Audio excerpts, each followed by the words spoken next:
based on science first, okay? So sa ato ang mga mananagat, okay? Ang whale shark dili isda, dili mammal, isda siya. Okay, sarana. Okay. Number 2, kung mag-ingon mo nga nanaghan ang whale shark, niya tinuod na siya, dili na to pwede pasinginlan ang tourism activity dayon, no? Pero base na ay factor, no, na pwede ang tourism nga makapadaghan sa whale shark. But based sa gisulti sa inyo ang mga yamo mo, sa inyo ang mga historical mga panulti, ang Albor doon na siya ay estuary, no, na siya murag a little river going out to the ocean. Okay. And then based on history, ang whale shark sa Lila, Albor ug Luay dugay na diha. It's been existing there for pila na katuig. Ulitaw pa man ka mo, so dugay na. So naa na gina sila diha.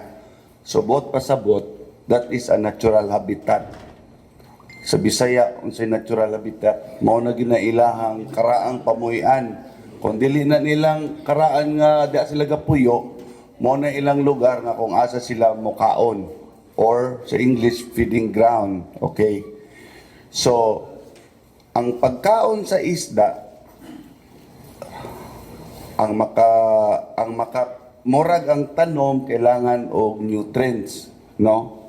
So kung mag-uwan, kung naatay mga river diya or kani kay estuary, kung kag estuary, gisagol ang tabang ug ang parat. Okay?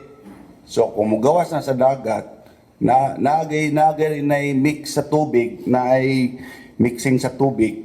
So na siya gitawag nato nga water mixing, or tawag na mo na is upwelling.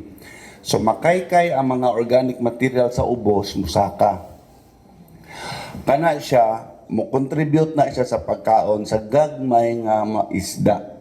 So common sense, kung nay daghang gagmay nga isda, nay mga sunod nga dagkong isda nga mukaon na nila. Nya kining dagkong isda, nanapoy dagkong isda na pud unsa. So kung makadaghan ang pagkaon sa isda, makadaghan pud ang isda. So ang bulinaw, pagkaon nila ng mga organic material nga naa sa dagat. Okay? So kung managhan ang bulinaw, ang kining mga laing isda nga mukaon sa bulinaw, dili lang kay ang butanding, bisan pila pa na ka kilometro mahibaw na nila nga naa sila dihang dapita. Kay tungod sa ilahang ngano ang isda nga nay linyas kilid, mo na ilang sensory organ. Layo pa lang na may bawa na nila ng vibration sa tubig nga nay isda diya nga nay pagkaon. So bisan pag wala na whale shark activity diri sa Bohol, mangari ra gyud gyapon na ang mga butanding, no? So ang kumanagan ng butanding sa conservation aspect ana, sa ato pananagan ng isda kinanagan ang pagkaon. Okay? So ang akong suggestion sa mananagat, dili mo magmantener sa pamulinaw. Okay? Ang bulinaw, kaunon mo na sa mga tulingan, sa mga budburon, ana. So, mag-diversify pud mo panagat.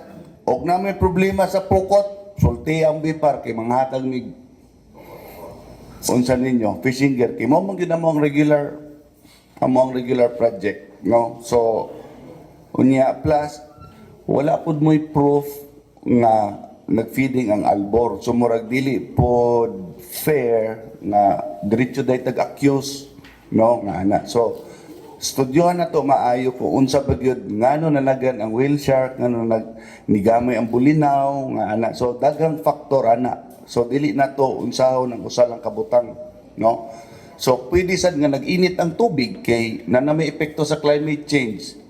Since December to January, ang uwan way undang-undang. So medyo nagtabang ang tubig sa dagat.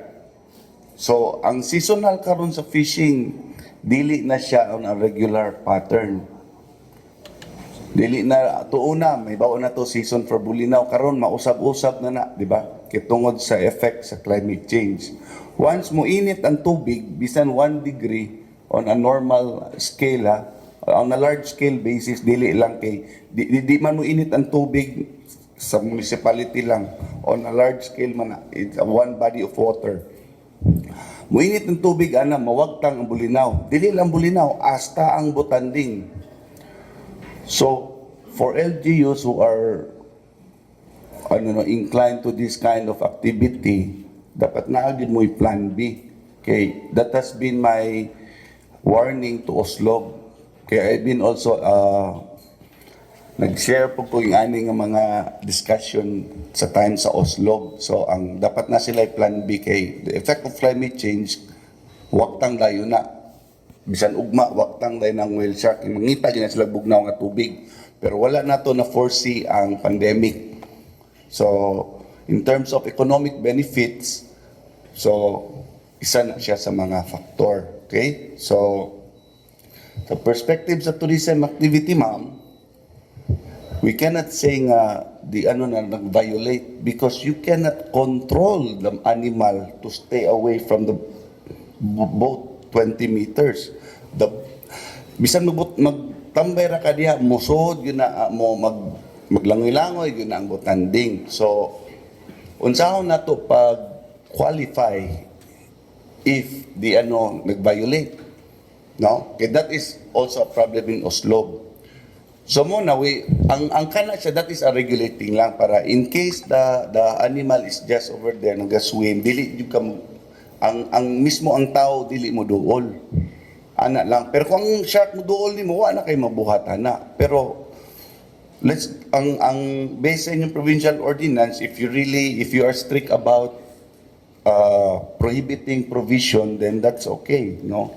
Pero we cannot really control the animal from staying 20 meters or 3 meters from the person. So that is the dilemma on this kind of activity, no? Ang method there is nothing wrong with the whale shark watching tourism in the Philippines. Ang ginaano sa mga national agency is the method that you apply, not on the whale shark watching, because we know it has economic benefits for both the community, the local government, and the national. So, and it's an alternative livelihood para sa mga mananagat, no? So,